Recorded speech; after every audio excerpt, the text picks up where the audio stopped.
내용을 한번 참고하시고 이때 이제 중요한 부분들이 나오네요. 이건 또 보셔야 되겠네요. 이것도 6회 때 기출문제로 나왔던 부분들을 다시 한번 예문에서 보시고 이걸 또 응용 문제로 나올 수 있으니까 먼저 저희가 손해평가반을 구성한다. 저희 같은 경우도 이제 팀제를 운영하고 평가반을 구성해서 어떠한 이제 조를 짜고 이렇게 활동할 때 결국은 저희가 이제 확인할 수 있는 거는 이러한 해당하는 자, 손해평가사, 손해사정인, 손해사정사 각각 1인 이상을 포함하여 5인 이내로 구성을 한다. 구성하는 게 기본적인 틀이었고요. 각각 해당하는 자가 손해평가인, 손해평가사. 포함입니까? 각각 1인 이상. 네? 아니요. 한 명만 있으면 돼요. 뭐 각각 1인 이상이 아니라 3명 중에 1명만 있으면 돼요. 3명 중에 1명만. 근데 무조건 1명은 들어가 있어야 돼요. 그 다음에 3명이 다 기여도 되고 4명이 다 기여도 되고 5명이 다 기여도 상관없지만 무조건 1명 이상은 있어야 되고 그 다음에는 보조인 갖다가 이제 활용할 수 있는 부분이 있었던 거죠. 그 다음에 보험업법에 따른 제 186조에 따른 손해사정사가 되어 있네요. 이때 이제 주요했던 부분이 이제 이 부분들이었죠. 이 부분. 어떤 손해평가반의 구성에서 배제하여야 한다라고 하는 부분들. 그래서 만약에 정확히 잘 모르겠다 하면 이제 4가지를 다 쓰시면 되세요. 그냥 무조건. 근데 저희가 다 구분하실 수 있으셔야 되겠죠. 지금. A라는 가입자 또는 이제 계약자가 있고 B라는 모집인이 있고 그 다음에 C라는 또 역시나 가입자 그 다음에 계약자 D라는 모집인이 있었을 때 첫 번째 내가 가입한 걸 A가 평가를 한다. 손해평가를 한다? 당연히 안 되겠죠. 이게 자기 또는 자기와 생계를 같이 한 친족 이하 관계자라 하는 사람이 가입한 보험계약에 대한 평가를 하면 안 된다. A가 가입한 거를 A가 평가하면 안 된다는 거. 두 번째, B가 모집한 거를 B가 평가하면 그것도 안 된다. 그거예요. 다시 한번 보면 여기서 자기 또는 이해 관계자가 모집을 한 보험계약에 대한 손해평가를 하면 안 된다. 이렇게 한번 보시고 이제 세 번째가 C예요. C.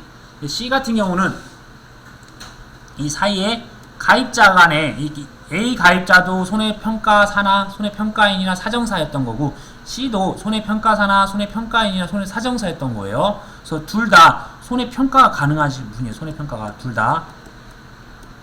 그래서 이 직전에 30일 직전에 그러니까 직전 손해평가일로부터 30일 이내에 서로 상호 A와 C가 이 가입자 간 상호 손해평가를 하면 안 된다. 이렇게 되어 있네요. 그 다음에 이 각각에 대해서 조사를 했는데 자기가 실시를 했어요. 이미 내가 본 조사를 실시했는데 그것들에 대해서 검증조사나 재조사를 하면 안 된다. 이런 부분이 있네요. 여기서 이해관계자가 들어갈 수 없는 데는 이 3번과 4번은 이해관계자가 들어갈 여지가 없어요.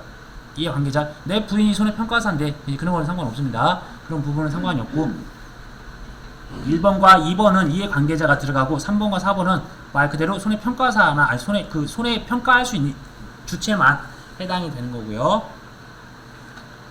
다음으로 이제 피해 사실에 대한 확인 조사가 있네요. 피해 사실에 대한 확인 조사. 이때는 이제 주체가 아까 말씀드렸던 보험 가입자인지 재보험 사업자인지 손해평가반인지 이제 이거를 가지고서 빈칸 넣기로 많이 나올 확률이 많이 있습니다. 그래서 주체가 누가 되는지 어떤 피해 발생을 통지를 할 수 있는 사람은 보험 가입자밖에 없죠. 보험 가입자. 내가 가입을 해서 피해 발생에 대한 통지를 한다. 그럼 반대로 나올 수 있습니다. 보험 가입자가 무엇을 한 때, 결국은 피해 발생에 대한 통지를 한 때라고 할 수 있으니까 서로 연결시켜서 같이 봐주셔야 될 것 같고 누가 이제 어떤 실시하게 하여야 한다라고 하는 사람 조체가 있을 거고 실시하는 사람, 여긴 지시하는 사람이고 여기는 이제 실시하는 사람이겠네요. 죄송합니다. 결국 손해평가를 실시하는 사람은 이 22는 손해평가반이 이걸 실시할 거고 이거를 지시하는 사람은 재보험사업자겠네요. 그래서 재보험사업자는 손해평가반으로 하여금 지체 없이 보험 목적물에 대한 피해 사실을 확인하고 피해 사실을 확인하고, 그 다음에 손해평가를 실시하게 하여야 한다 라고 해서 이 주체가 누구인지 기억하시고요. 그 다음에 손해평가를 실시하는 주체는 손해평가반이겠네요. 이 손해평가반이 실시한 때는 결국은 역시나 어떠한 이제 하나 뭐 통보를 하여야 한다. 통보를 받아야 되는 거는 당연히 이 부분에 대해서는 잠시만요. 문제를 또 읽어봐야겠네요. 누구의 보험 계약? 누구의 보험 계약이면 당연히 이 부분은 보험 계약자겠네요. 보험 가입자. 보험 가입자에 대한 어떤 손해평가와 관련된 계약 사항을 정보를 공유할 수 있는 자는 유일하게 또 재해보험사업자네. 재해보험사업자가 어떤 손해평가를 하려면 그 계약 정보들을 알아야 되니까 그런 계약 정보들에 대한 가입자 정보들을 손해평가반에다가 전달해주면 이런 손해평가와 관련된 사항을 손해평가반에게 통보해야 된다. 이런 식으로 되어 있네요. 그래서 용어가 좀 이렇게 혼재되어 있으니까 좀 꼼꼼하게 기억을 하시면 좋을 것 같으세요.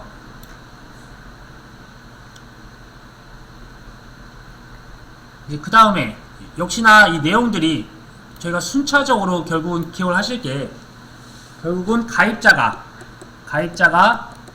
통지를 해서 사고가 접수되면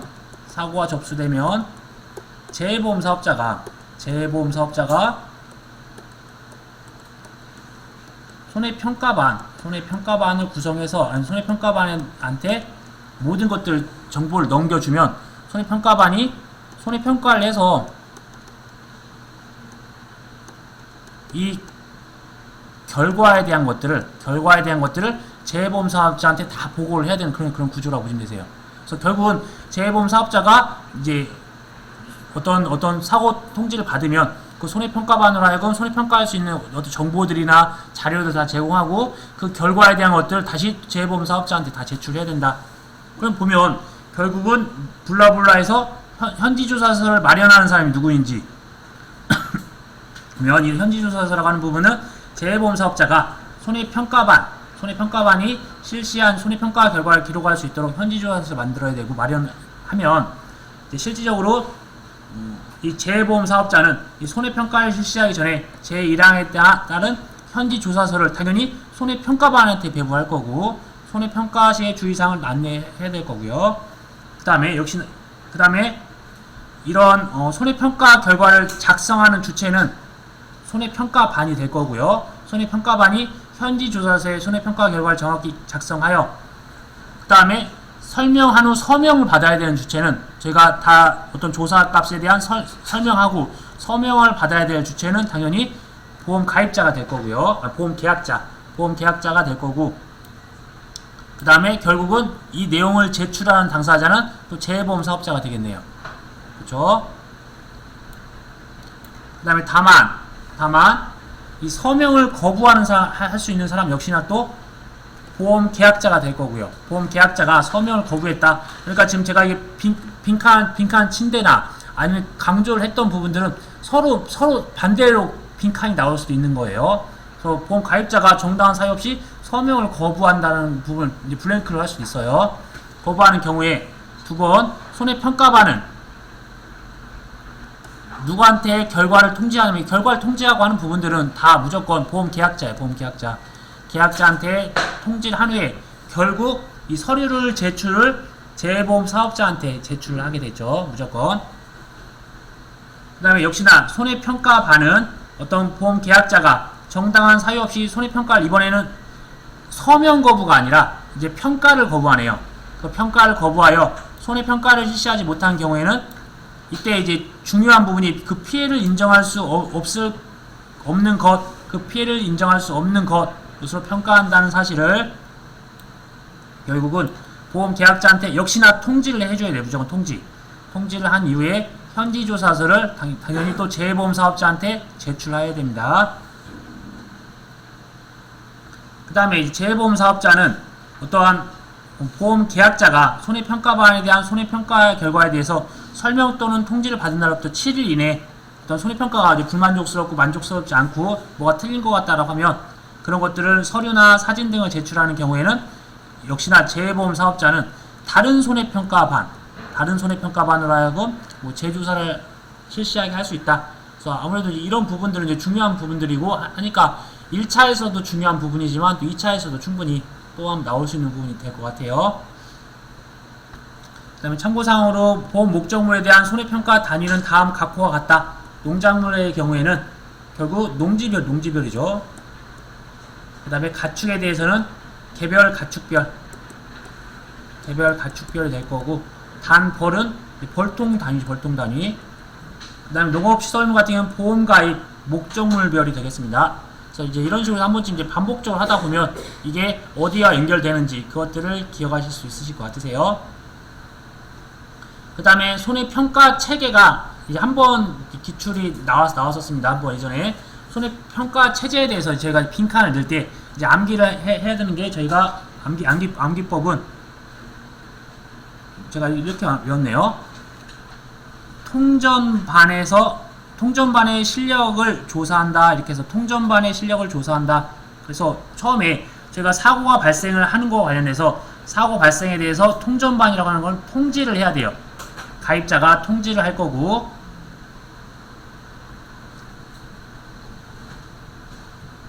그 다음에 그 사고 발생에 대한 보고를 저희가 전산에 입력을 하는 절차가 있다. NH손해보험에서 전산에 당연히 입력을 할 거고, 그 다음에 손해평가반을 구성한다 했잖아요. 그래서 통전반이, 여기서 반이 손해평가반을 구성할 거고요. 그 다음에 접수되면 이 부분이 출제가 됐었습니다. 이 부분이 어떤 부분이 되면 7번, 8번, 9번이 기출문제에 나왔던 부분이에요. 사실 이 큰 테마보다도 이 7번, 8번, 9번을 연속적인 걸 쓰라고 했어요. 그래서 이게 생육 시기, 그 다음에 품목, 그 다음에 재해 종류. 그래서 생육 시기, 품목, 재해 종류 등에 따라 조사 내용을 결정하고 지체 없이 저희가 이제 손해평가반을 구성을 해야 되겠네요. 이제 손해평가반은 앞에서 계속 보셨다시피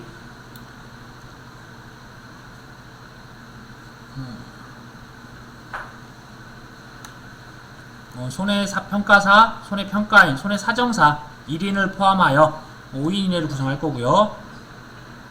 제가 가로를 여기다 앉혀놨네요. 그 다음에 이 손해평가반은 이러한 1인 이상이 반드시 포함되어야 될 거고, 조사자가 혹시라도 부족할 경우에는 손해평가 보조인을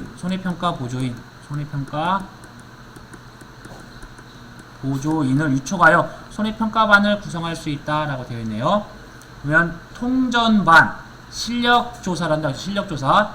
이제 여기까지가 이제 손해평가반에 대한 구성이었고, 이제 그 다음에 현장에 나가야 되겠죠. 그래서 현지에 대한 조사를 처음에는 단위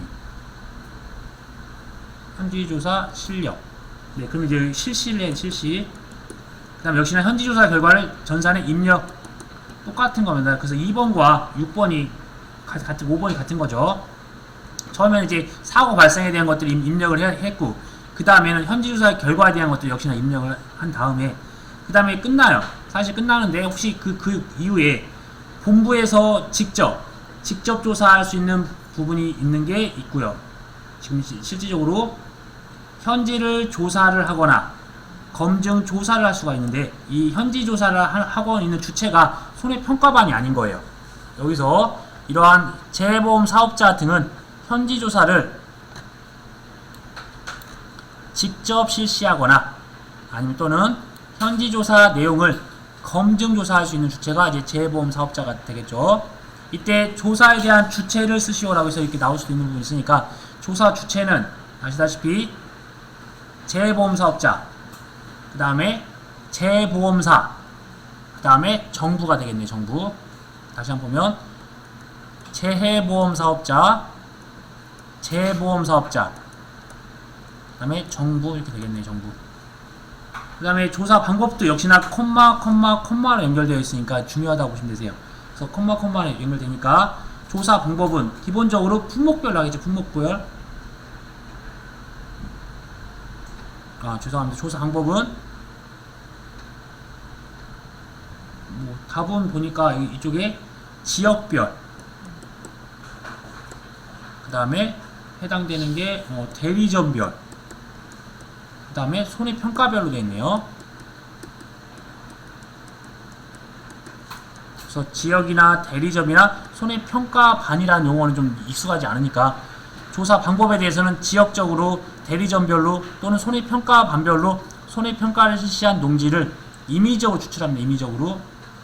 임의적으로 추출하여 지금 여기가 이제 검증조사에 대한 부분을 이제 하려고 하는 거네요. 검증조사를 할 때 어떤 지역별이나 대리점별이나 손해평가반별로 손해평가를 실시한 농지를 임의 추출하여 현지 농지를 이제 검증조사하는 방식으로 해서 검증조사가 연결되는 게 지역, 대리점, 손해평가반. 그 다음에 이런 검증조사 결과 차이가 발생할 경우에는 해당 조사 결과를 당연히 정정해야 되는 정정한다라고 되어 있네요. 그 다음에 크게 봤었을 때 저희가 이제 조사의 구분을 봤었을 때 어떠한 조사는 단계와 범위에 따라서 두 개를 구분한다. 그러니까 단계는 거의 결국은 순서죠. 먼저 시행을 하는 순서. 그 다음에 범위라고 하는 부분들은 전체냐, 일부냐, 그런 것들의 차이의 범위라고 보시면 되세요. 그래서 첫 번째는 이 단계에 따라서 하는 부분을 저희가 이제 조사하는 게 이제 본조사가 될 거고요. 그 부분에 대해서 재조사도 있을 수도 있고, 검증조사도 그 이후에 있을 수가 있는 것들 있잖아요. 그런 부분이 이제 연결이 되어 있고요. 그 다음에 보험 사고가 발생했다고 신고된 보험 목적물에 대한 손해 정도를 평가하기 위해서 저희는 본조사죠. 본조사라고 하는 부분이죠. 본조사. 그러니까 보험 사고가 발생했고 신고된 보험 목적물에 대한 손해 정도를 평가하는 실질적으로 이때 실시하는 조사인데 여기는 곧바로 실시한다고 써있어요.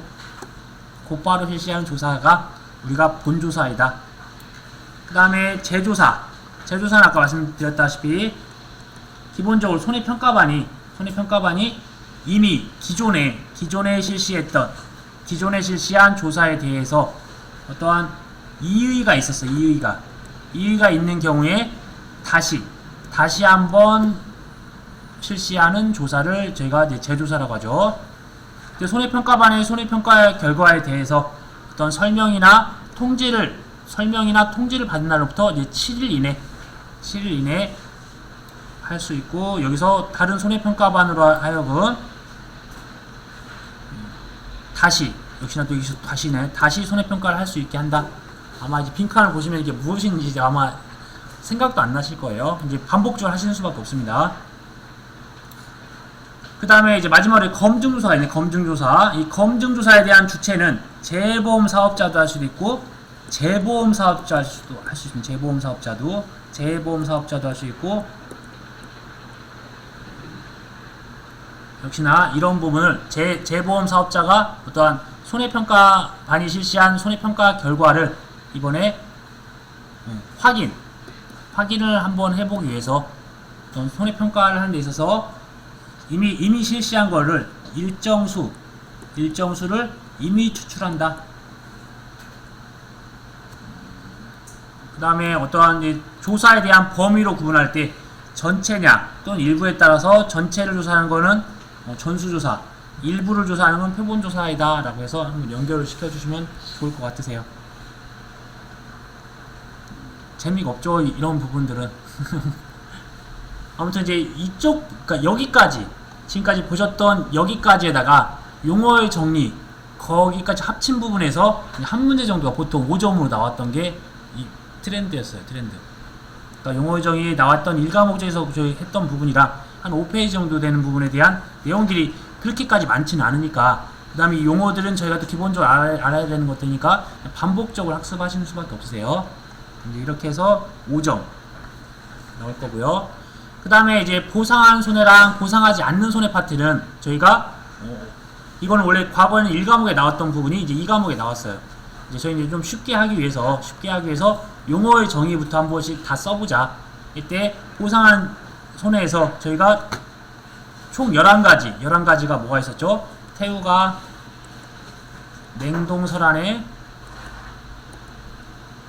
조기 먹고 포강을 했다라는 것들을 하나하나 다 설명이 되어 있는 거니까 이제 퍼즐을 이제 맞춰보시면 되세요. 바람과 비와 연결된 게 태풍. 그 다음에 강한 바람 또는 돌풍을 강한 바람, 이거는 태풍, 강풍, 이건 강풍이네요. 냉동선을 조기 먹고 폭, 여기 있네요. 여기 강풍, 호강에 따라 강이 있었고요. 많은 양의 비, 호우, 그 다음에 장기적인 지속적인 강우 부족. 이때 그러면 한이네. 한, 여기는 한해가 가뭄에서 가뭄에 토양 수분 부족이 있었고요. 눈, 설해겠네요. 얼음 알갱이나 얼음 덩이, 이거는 이제 우박일 거고요. 그다음에 서리 또는 기온의 하강으로 농작물 등이 얼어서 발생했다. 냉해나 동해가 되겠네요. 이쪽에서 보면 먼저 농작물이 얼었다. 이때 얼었으니까 얼었다라고 하는 부분은 이제 동상해가 되는 동상해. 그 다음에 생육에 지장을 초래할 정도의 찬 기온, 단순한 찬 기온은 이게 냉이네, 냉이. 그 다음에 매우 심한 더위니까 폭염. 그 다음에 보니까 뭐 태풍이나 비바람 등의 자연 현상으로 결국은 경지에 바닷물이 들어왔다. 이건 이제 조해가 되겠네, 조해. 그 다음에 자연 현상, 기타 자연재해가 되겠네요. 그 다음에 저희가 지금까지 본 게 자연재해에 대한 설명이었고, 그냥 새나 짐승, 이게 이제 조수해가 될 거고요. 화재. 꼭 이것까지 이런 것까지 해야 되나 하는데 정말 5점짜리는 정말 쉬운 거 나올 수도 있으니까 한번 이제 그리고 본인이 써본다 생각하고 이렇게 한번 기억을 해주시면 좋을 것 같으세요. 그 다음에 적과전 종합위험에 대해서 적과 종료 전에는 종합위험에 대한 것들이니까 자조화. 그 다음에 적과 종료 이후에 대상 7종 저희가 암기할 때 태우 집지화에다가 일소와 가을 동상이잖아요. 일소와 가을 동상에. 그래서 이제 아주 기초적인 것들 우선은 그런 식으로 해서 하나하나 봐주시면 될 것 같으세요. 그래서 뭐 태풍, 강풍, 우박, 여기는 집중호우, 그 다음에 화재, 지진. 이때 태풍, 강풍은 이 바람과 비라는 부분이랑 그 다음에 가장 가까운 기상 관측소라는 거, 인접한, 위치한이 아니라 가장 가까운이라는 거. 이때 강풍에 대한 조건은 최대 순간 풍속이 14m/s 이상이라는 거. 그 다음에 우박은 얼음 알갱이랑 얼음 덩어리를 저희가 의미를 하고 있고요. 그 다음에 지진에 대한 파트는 자연지진이라는 거. 그 다음에 강도가 규모가 5.0 이상이라는 거. 지금 또 이건 빼먹었네요. 집중호우라고 하는 부분들은 12시간 누적된 강수량이 80mm 이상이라는 거. 이거 12시간이 더 중요했죠. 12시간과 80mm. 이때 지진이라고 하는 부분들은 저희가 설명드렸다시피 그 위치한 시군 또는 그 시군과 인접한 시군까지 되어 있다는 부분이 기억을 하셔야 된다는 거 설명드렸었고요. 그 다음에 서리 또는 기온의 하강으로, 이게 이제 가을 동상이네요. 그래서 서리 또는 기온의 하강, 그것으로 과실 또는 잎이 얼어서 생겼다. 아까 동상해나 가을 동상해나 같은 동상해잖아요. 동상해라서 얼어야 돼요. 서리 또는 기온의 하강으로 과실 또는 잎이 얼었다. 이때 육안으로 판별 가능한 어떠한 증상이냐면 이 결빙 증상. 이 증상이 폭염, 냉해, 그 다음에 동상해, 몇 가지에 대해서 이런 증상이 있었어요. 먼저 가을 동상에는 결빙 증상. 그리고 이 가을 동상에는 이 단감, 떫은감에 대해서 언제까지 10월 31일까지에 대해서 어디에 잎에 대한 부분들, 과실이 아닌 잎에 대해서 피해가 발생했다. 그런데 그 잎에 대한 피해가 전체 잎 중에서 50% 이상이 다 말라서 고사했어요.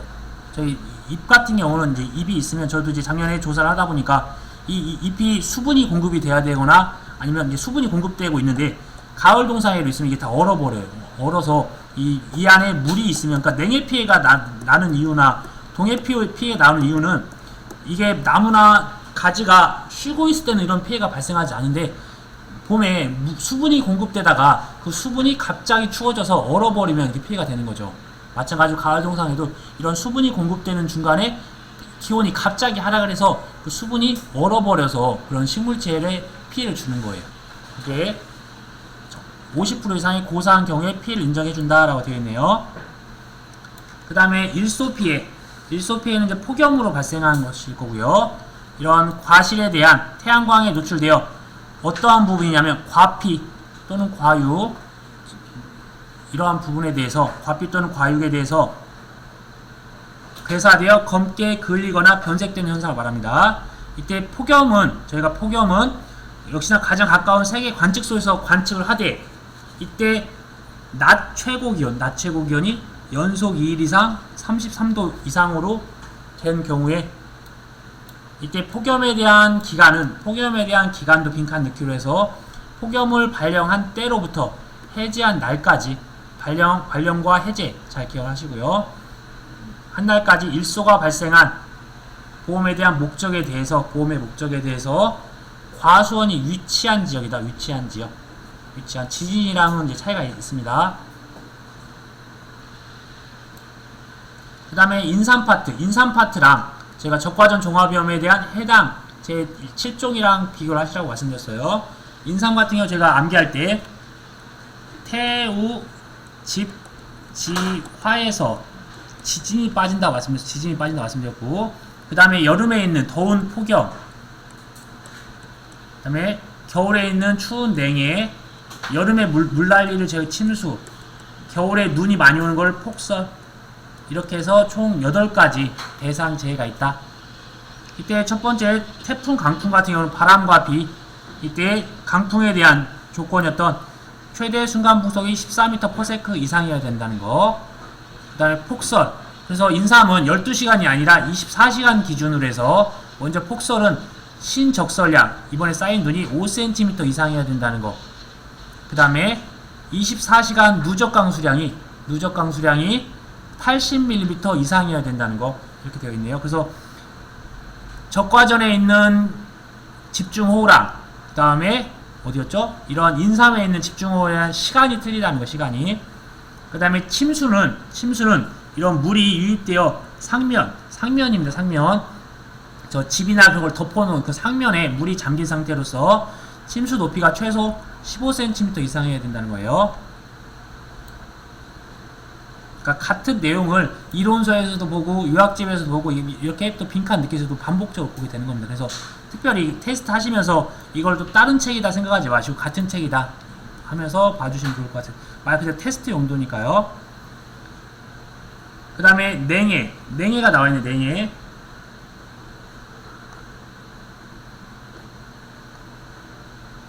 냉해에 대해서는 이 추락, 이제 발화가 된 거죠. 이제 싹이 튼 거고, 이제 입이 줄기가 더 커지는 거죠. 입이 커지는 그런 상황이 4월에서 5월 중에, 이때는 낮 최고 기온이 아니라 최저 기온이 0.5도 이하, 0.25도 이하의 찬 기온. 그 다음에 육안으로 판별 가능한, 잠시만요, 복분자.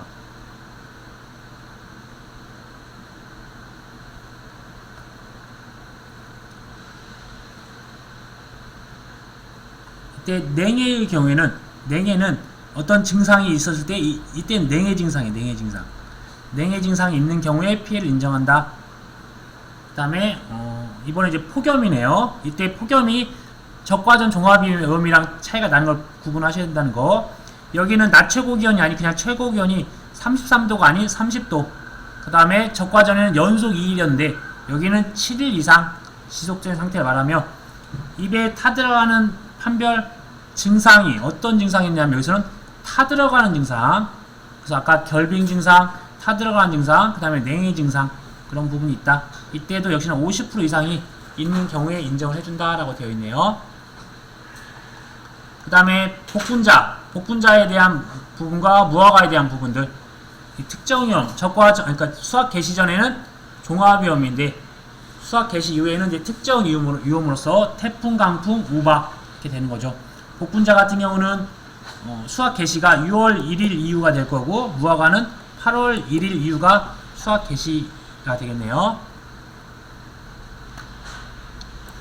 그 다음 파트에서 보시면 각각에 대해서 과수 품목에서 보상한 손해를 각각에 대해서 한번 구분을 해봤습니다. 저희가 암기해야 될 게 나무를 어떤 품목이 보장하는지 정도는 기본적으로 암기를 하시라고 했어요. 근데 그게 내가 암기가 안 되면 나무 보장을 하지 않는 과수가 총 6가지가 있어요. 그 6가지에 대해서 쓰실 수 있게 먼저 발화기부터 시작되는 밤, 호두, 그 다음에 신초발화기였던 대추, 그 다음에 임산물이었던 오미자, 복분자, 거기다가 오디까지 총 6가지. 다시 밤, 호두, 발화기부터 했던 거, 또 신초발화기, 대추, 그 다음에 임산물이었던 오미자랑 복분자랑 그 다음에 오디까지 총 6가지가 보장을 받지 않는다.